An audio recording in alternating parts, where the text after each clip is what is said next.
Welcome to Inside the Indians, your source for insider information on the Tribe. Stay with us as we bring you the latest about the players, managers, and people behind the scenes at Victory Field. Now here's your host, the longtime broadcast voice of the Indians, Howard Kellman. Hi everybody, and welcome to Inside the Indians. On today's show, we'll talk with the skipper of the Indians, Brian Esposito. Also, the Indianapolis Indians hitting coach, Ryan Long, and a man who plays both the infield and the outfield, plays them both well, and he can hit too, Jake Elmore. We'll be back with Espo on the home of the Indians, WHMB TV 40.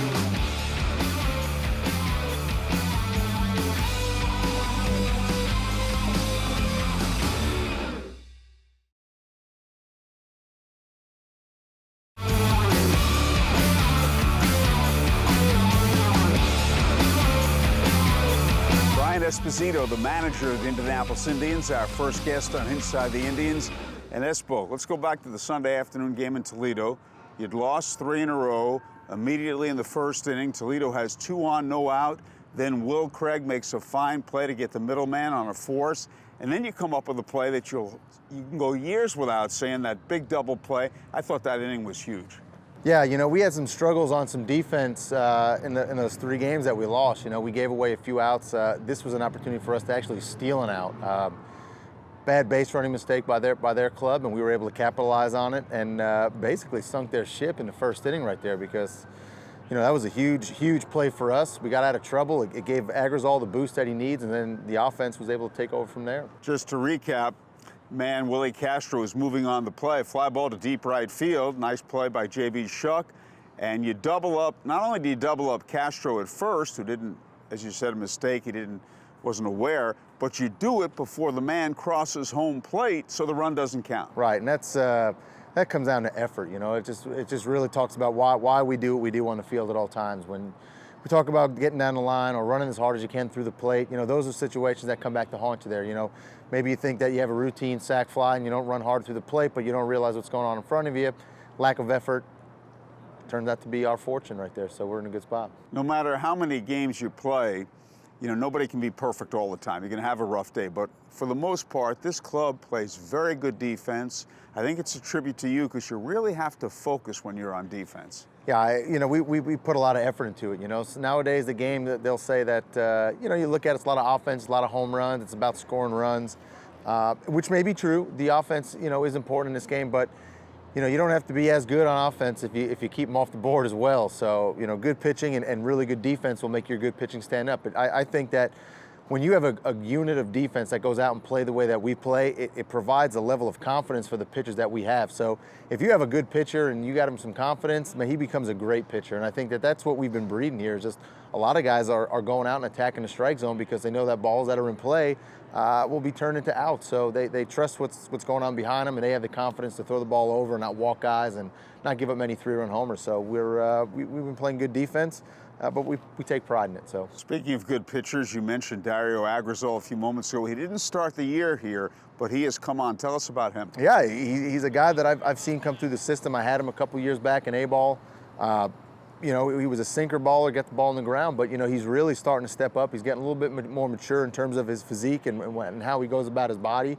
It's in a really good spot. He knows how to pitch. He game plans really well, and he just goes out and attacks guys.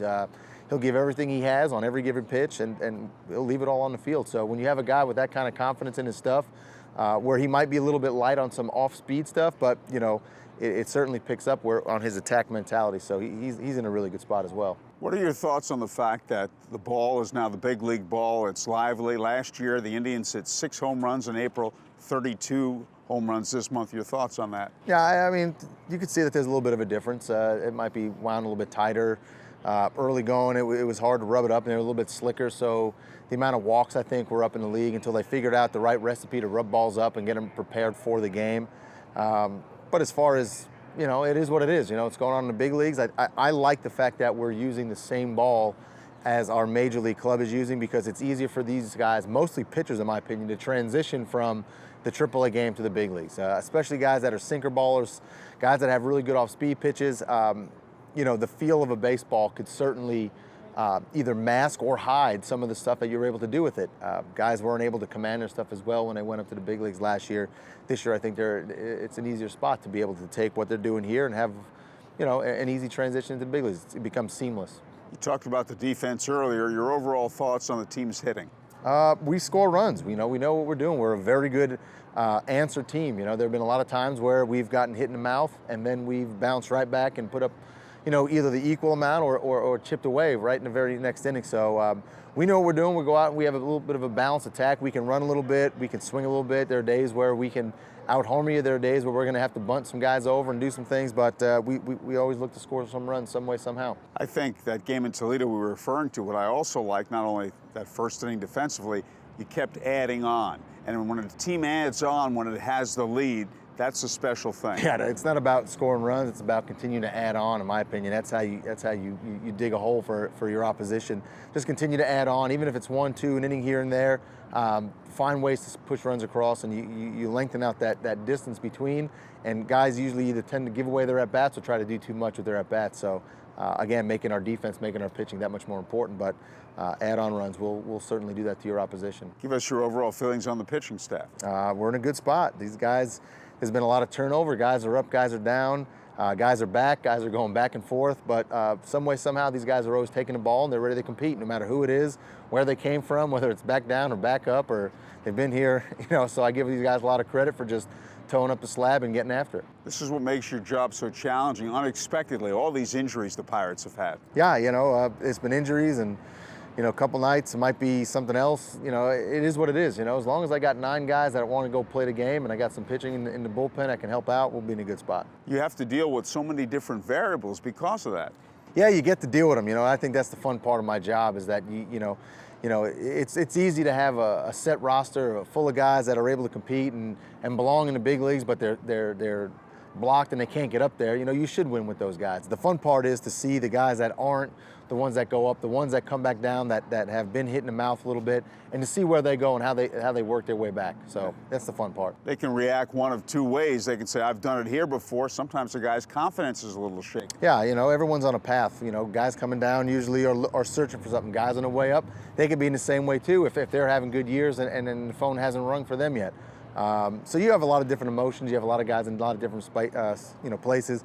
But I think at the end of the day, the fun part of my job is we get to align these guys and all have them pulling on the same end of the rope at 7 o'clock. Do you notice much difference in the league this year as opposed to a year ago? No, I think it's all the same. You see a lot of same familiar faces. You see the same guys that are up and down. Some guys have moved on to, you know, regular roles in the big leagues, but there's some younger guys that have come up, and, you know, AAA baseball is always going to be AAA baseball. As always, Espo, thank you so much. My pleasure. That's Brian Esposito, the skipper of the Indians, on this, the home of the Indians, WHMB TV 40.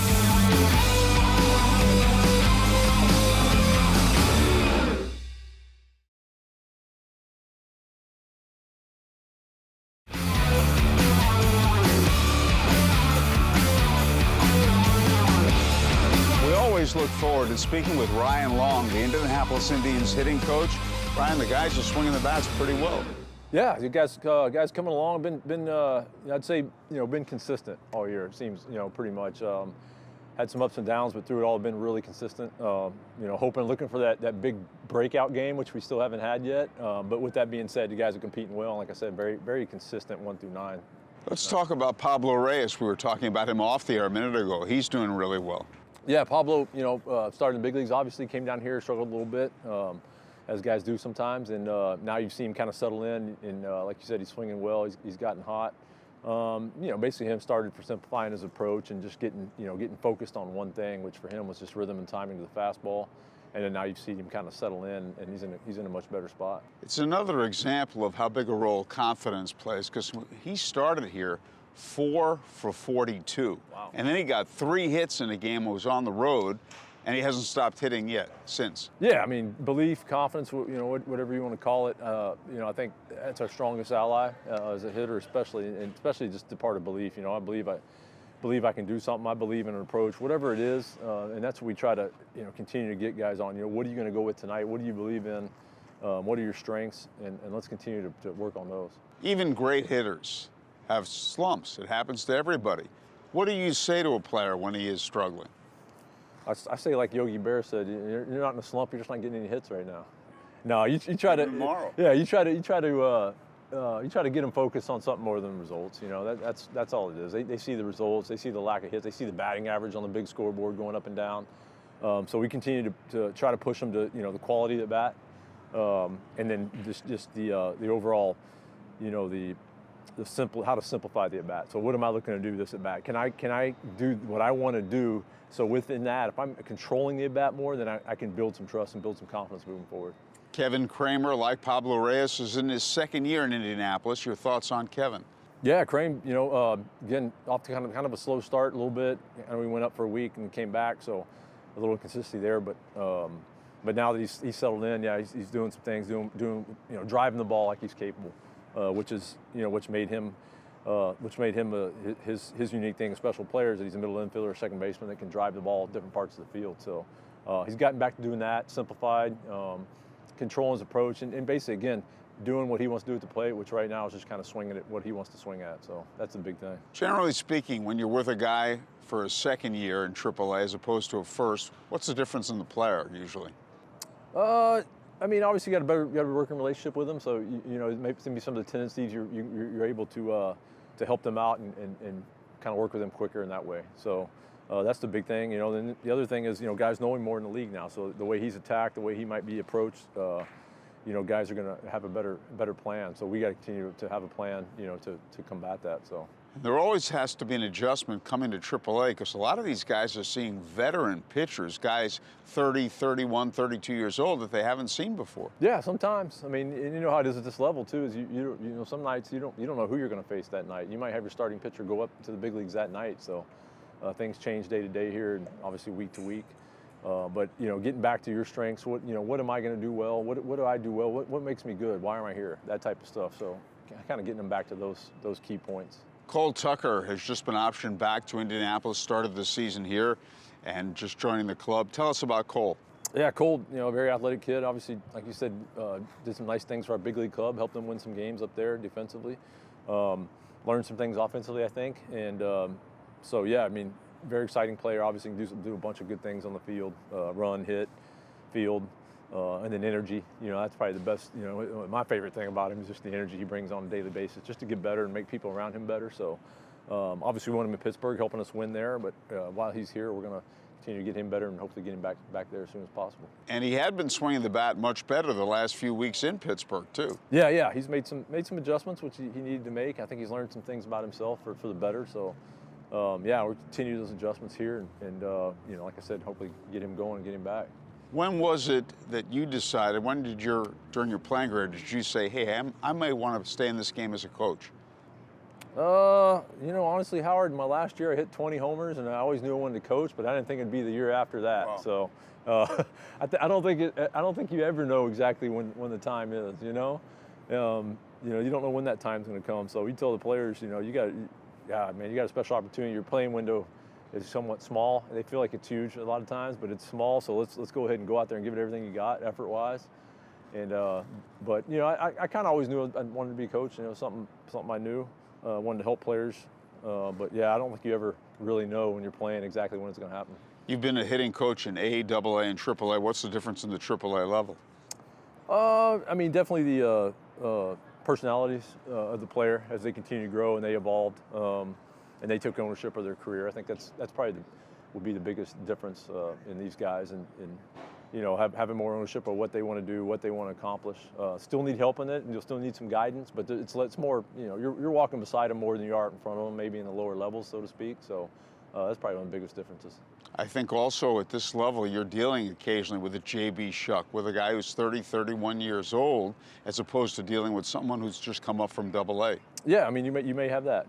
Obviously, guys that have played a while, and then some guys that haven't played as much, like even a Will Craig, who doesn't have that many professional at-bats. So, but it's an awesome dynamic because those guys can learn from each other just as well too. So, which is awesome to have, and that's why we have guys like that on our team a lot of times. Will has hit for power since day one this season. He has. I mean, he's a strong kid. He's got the loft in his swing already naturally built in. So, and he can impact the ball. So, yeah, he's done a nice job. He's kind of gone through a little, I'd say a little bit of he's getting his hits, but maybe a little bit of a power surge lately. But I think he's, kind of getting his legs back underneath him now. I think you'll start seeing him take off again here shortly. What are your thoughts on the fact that we're using the big league ball and the ball's flying out of the ballpark? Last year in April, the Indians hit 6 home runs. They hit 32 this season. What are your thoughts on that? Yeah, hitting coach must not have been very good last year in April or something. No, the ball's changed. I think it's definitely played a part. I think you've seen it adjust a little bit, I'd say, the last month or so. I don't think there's as many home runs, but I'd have to look that up for sure. But yeah, it definitely plays a part, man. Confidence-wise, helps guys out a little bit. And, I think it's a good thing. I mean, they're playing with a, different ball up there, so these guys should be kind of playing with the same ball as well. Ryan, as always, thank you so very much. Thanks, Howard. That's Ryan Long, the Indianapolis Indians hitting coach on the home of the Indians, WHMB TV 40.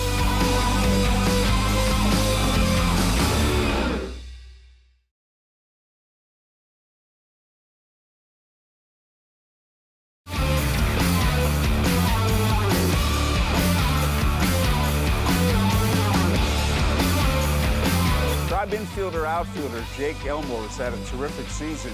Our next guest on Inside the Indians. And Jake, let's get to a specific play. The Sunday afternoon game in Toledo. Toledo's got first and third, 1 out. Willie Castro, the base runner, is on the move, and a fly ball's hit to deep right field. You're playing shortstop. Tell us what happened. Yeah, well, I was at short, but we were in a shift, so I was actually on the second base side. So as soon as he took off, I was the guy covering. So as I went to cover second base, he's obviously running right at me. The ball's hit. I see the ball hit, and then kind of an old trick that works sometimes. Instead of me reacting to the fly ball, I look at Ke'Bryan like he's got it. So I came across the bag like I was turning to, and then Castro came in standing up, a little confused, wondering if he was out, wondering what was going on, and then all the while the ball's headed to Shuck, and then their team's yelling at him, and then he turns around and looks. Shuck catches it, and he tries to sprint back, but Shuck was able to throw him out at first. It's a big play. It saved the Indians a run, and that kind of play can give a team a lift. Yeah, absolutely. I think I don't know too much about pitching, but if I was a pitcher and I see a fly ball like that and think, well, there's one run I've given up, and all of a sudden a double plays turn, it would definitely light a fire. Like, man, one was given to me, so now I would build on that and with some confidence. You've had a terrific season, both offensively and defensively, because you've won games not only with your batting average, which people will see immediately, but you've won games in the field too. Yeah, I do feel like my game this year as a whole has been consistent, which that's certainly what I'm looking for, day in, day out, wherever I'm playing, short, second, third, left. I'm able to provide quality defense while maintaining some consistency at the plate as well. This is a very talented Indianapolis Indians team. Absolutely. It's obviously there's been a ton of movement as far as up and down and injuries up there and injuries here, but overall, I would say this has to be one of the most talented teams in the league, I would think, and it'd be nice to get some of our injured guys like Brubaker back and solidify us even more. You got time with Pittsburgh this year, and one of the things that's a challenge is you're not playing here. You're playing every day, and you're not playing every day up there. Excuse me. Yeah, that's all. That's been kind of historically through my career. That's been a little bit of how it's gone. You play every day here, and then you go up there and you have to adjust to pinch hitting and maybe starting once a week, and it's no easy task. But you have to do what's called upon you as well. So trying to learn that and not be okay with it as far as that's where you want to stay, but being positive in times of struggle, because it is definitely a different mentality when you're pinch hitting. What's the difference in your preparation physically, if there is any, when you're playing a game as opposed to in the big leagues when you're not starting? Well, here I have a routine every day where I loosen up in the outfield, and then I have a routine in the weight room, and everything builds up to 7 o'clock. And so I do a lot of the similar things when I'm not starting, but then, your body is at rest for about 2 hours before you do go in sometimes. So I try to stay moving in the dugout. So it's definitely a different routine, but you just try to stay as prepared as you can and loosen up, in the dugout or under the tunnel and be ready to go in. You've got time in the big leagues with other teams. One of the things you did, very few people ever have done in the history of Major League Baseball, you pitched and caught in the same game. Tell us about that. Yeah, it was Houston 2013, and I was not starting the game. And usually in the AL, when you don't start, you don't go in because there's a DH, and it's rare there's double switches. But about the third inning, we were getting beat pretty bad, maybe 11-1, maybe 14, I can't remember. But our catcher took one off the face, and he ended up with a concussion. Well, the other catcher was the DH, and so they were going to have to kill the DH and hit a pitcher in an American League game. And I'd caught a couple bullpens, and I guess since the game was out of hand, I said, "Hey, Jake, you're going to catch." And I was just like, all right. So I caught 4 innings. As I was coming off for the 4th inning, our manager was at the top of the step, and he had his hand up to give me a high five. He said, "Hey, nice job." He said, "You're pitching the 8th." And I was just like, all right, just kind of a crazy whirlwind, but it ended up, turned out well. The catching went great, and then the pitching, I think I threw 11 pitches and got 3 out. So I was happy to get out of there without some arm soreness. Yeah. Jake, thank you so much, and congratulations on all you've done and all you continue to achieve. Awesome. Thank you. That's Jake Elmore on the home of the Indians, WHMB TV 40.